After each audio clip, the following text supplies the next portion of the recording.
Tamika Brown. It's Friday. Woohoo! Friday. Go yeah. Go It is Friday. It's Friday.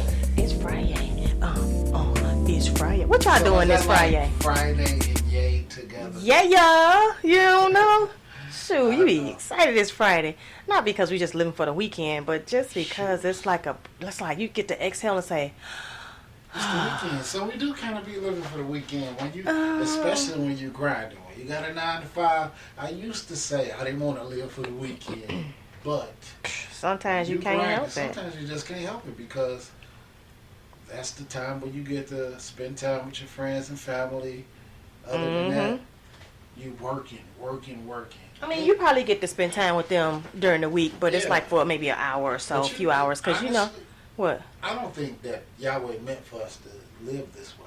So we definitely have to find ways to create financial freedom for ourselves and for our families. Yeah. Because you're not meant to just work and die. That's not the purpose of life. I don't think that, but I'm just saying, but the Bible says man who don't work don't eat. So we gotta work. It didn't say don't work all day, No, that's what I'm saying. We have to find something to where you may, like, let's just say for somebody who own their own business, right? They may find themselves working a lot, like for the first year or maybe 2 years, working, just like day and night, almost feeling like 24 hours a day. Then they get to a point to where the physical working of it kind of tapers off, and then the business just kind of takes off on its own. But they should definitely set boundaries. Of course, yeah. You have to, because if you don't, you will burn yourself out. Be burning the candle on both ends. Yes, you don't want to do that. I've seen people who have worked all the way up to their retirement, and then that was it. They retired, and then shortly thereafter they passed away. And that's not living. That's not fair. Yeah. I mean, I've seen that happen to some people. I can't say what's fair and what's not fair. It's sad. It's sad. Yeah, because we don't know what God's timing is. It's sad because I know some people that's retired and been retired for 20, 30 years.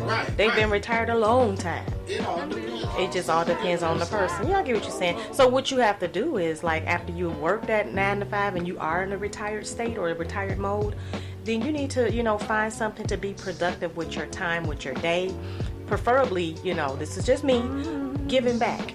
Find somewhere where you can give back, whether it's volunteering at the schools, at the church, or in the community center, whatever it is, or just helping out your family, volunteering, being there when they need somebody to pick up the babies from daycare or from the practices or whatever. Or if you work in a 9 to 5, don't forget to work on yourself. Right. Because they will replace you in a heartbeat.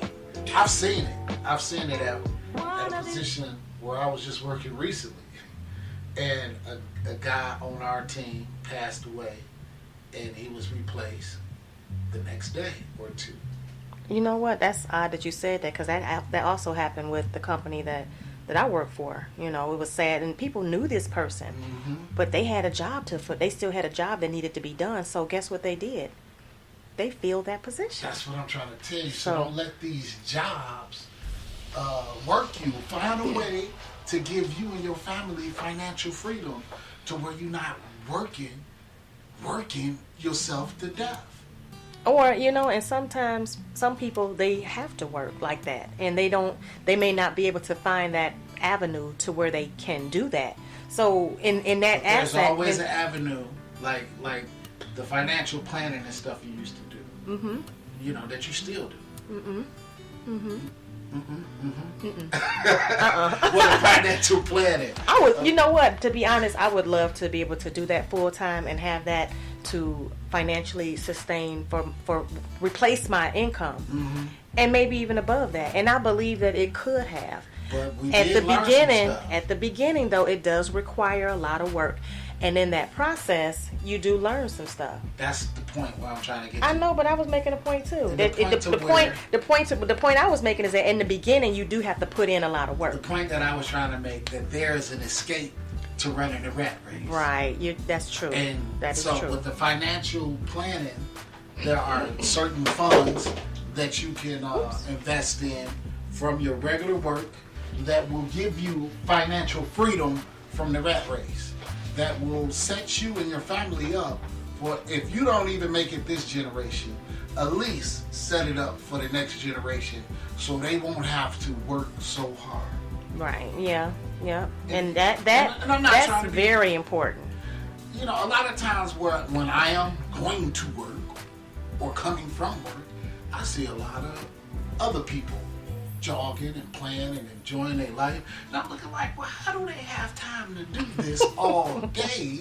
They don't have to go to work. And then you find out that they have trust funds, they have money that was set and allotted to them, they have investments, they invested in real estate, so they don't have to work as hard. So, with that being said, we as a people have to learn these secrets, these tools, and these trades, and pass them on to our children so that they can live an abundant life. Mm-hmm. An abundant life. Now, we say you have to learn, but they don't know where to go to learn it.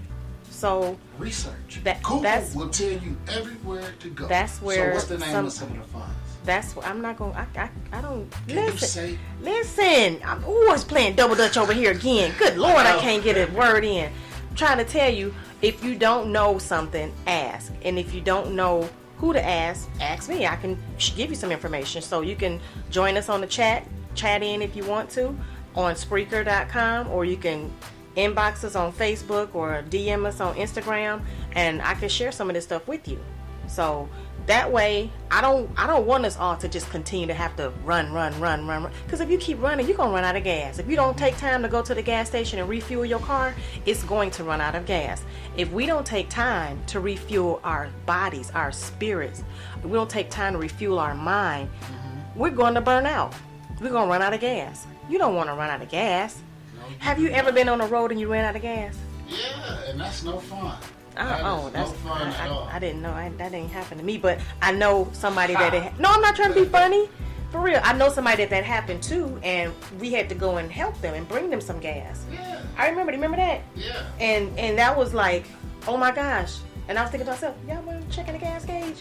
What the heck? But, you know, things happen, and I get it. I understand. Right. Things happen. So we were in a position to where we could be a blessing to help somebody. And in addition, after that, they helped us. They was a blessing to us. But the point is, what was the point? The point is, don't run out of gas. Don't run out of gas. Right. We didn't even say what the topic was for today. We we didn't. We just kind of skated around. So the topic for today is setting boundaries. Setting boundaries. This is just an open discussion about setting boundaries in your relationships, at work, at home, with your family and friends. Let me tell you something. The boundaries that need to be set probably the most is with your family. Yeah, the ones that you love the most. No, that's family. I'm talking about. But the reason I say that, because they will run you out of gas, literally, in your car, in your conversation, in your mind, in your woo. You be like, Lord, I need a refuel. So just remember to set those boundaries. And the thing is, sometimes you don't know when or where to set them because you don't want to hurt nobody's feelings. I get that. I understand. You don't want to tell your mama, you talking too much. But it's okay to say, Mom, can we tailor this conversation or have it later? Just talk a little bit now and then talk a little bit later. Yeah, I'm sure she can respect that. Our children do that to us sometimes. Especially that little one. But anyway, it's okay. I can respect that better than you telling me, dang, Ma, you talk too much. Why you always got something to say? Oh, that's not cool. You don't talk to me like that. I dog dare you to. It'd be a fight in the Bronx for real, and I ain't even in no Bronx. But the point is we have to set those boundaries because it's not only for them, but it's for us.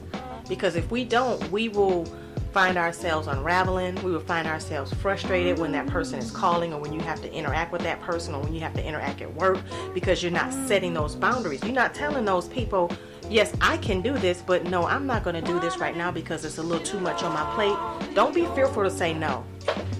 Don't be fearful to say no. No is a good word. It's all in how you use it. And it's all in how you present it, and it's all in how you say it. Thank you for considering me for that. But and I really would like to do that. Right now I have, a lot going on, or I have this agenda, and it just doesn't fit what I'm doing at the moment. At the moment. So you're not saying no ever, never, never, never. You're saying at the moment. Some stuff Oh yeah, sometimes you can just say nope and leave it just at that. You don't have to provide an explanation or anything. Yeah, and you need to be okay with saying no. And be okay with it. Be comfortable saying no. That part used to always eat me up. I used to always feel guilt about saying no. Sometimes that's a relief because now the person really truly knows where you stand and you really meant what you said because you didn't put no additives in it. You didn't put no extra sugar in it. You didn't put no extra salt in it. You just said what you had to say and that was it, right? So, and it's okay. So when you think about your family and your loved ones, your children, boy, especially them grown children, oh my gosh, they will run you in the ground if you let them, right? Right. Do you agree? I agree. So we have to set those boundaries with them. Even the grandbabies, you got to set boundaries with them. No, you can't have a third cookie. I already gave you 2, and your mama only said you could have 1. Right. My bad. No, I'm not picking you up today. Or no, you can't come over today and play in the back house. But we'll come. We can do it another day. So it's not no all the time. It's just no, not right now. Right. So we just got to be comfortable in that. And even at church, I'm gonna tell you something. Oh my goodness, when you know you're good at something and other people know you're good at something, they're going to utilize your gifts. Yeah. And sometimes they will utilize it to where you are drained. So even like I said, even in the ministry, you want to make sure that you are being God-led by whatever it is that you're doing. Just because you're good at it don't mean you have to always do it, right? Right. Or just because you're good at it don't mean you have to be the only one doing that. Whatever that task is. Whether if it's, praise ministry on the dance team or on the praise and worship team or, cleaning the facility of the church or if it's being on the usher board or if it's being the security, outside, whatever it is, just because you're good at it doesn't mean you always have to be the one doing it. Mm-hmm. I've been there, Tamika. Yeah, me too. Where they was trying to literally drain the life out of me. But I didn't. I didn't set the boundary. They was pimping you. Pimping the gift. They was pimping you. Pimping the gift. But sometimes, like I said, you don't want that. You want to be available to the ministry, but you don't want the ministry to overtake you or consume you and everything, right? So just be careful, be mindful of what you are doing and who you're interacting with. So I was just thinking, we were talking about boundaries, right? Setting boundaries. Where else can boundaries be set? Definitely in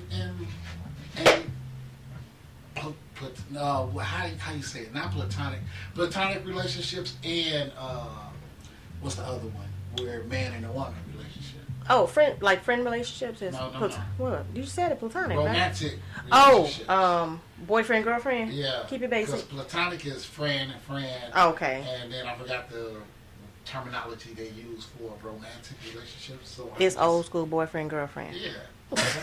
That's all it is boyfriend, definitely girlfriend. set boundaries. Because if you don't set them in the beginning, you could definitely be setting yourself up for failure. Oh my gosh, that's so funny that you said that because I was listening to a young lady's story yesterday and today, and when those boundaries were not set, and it was a boyfriend girlfriend relationship, and when those boundaries were not set, a lot of things transpired and happened that wasn't intended to, and then in the process of that, she found out some other interesting stuff that she wasn't the only one. Yeah.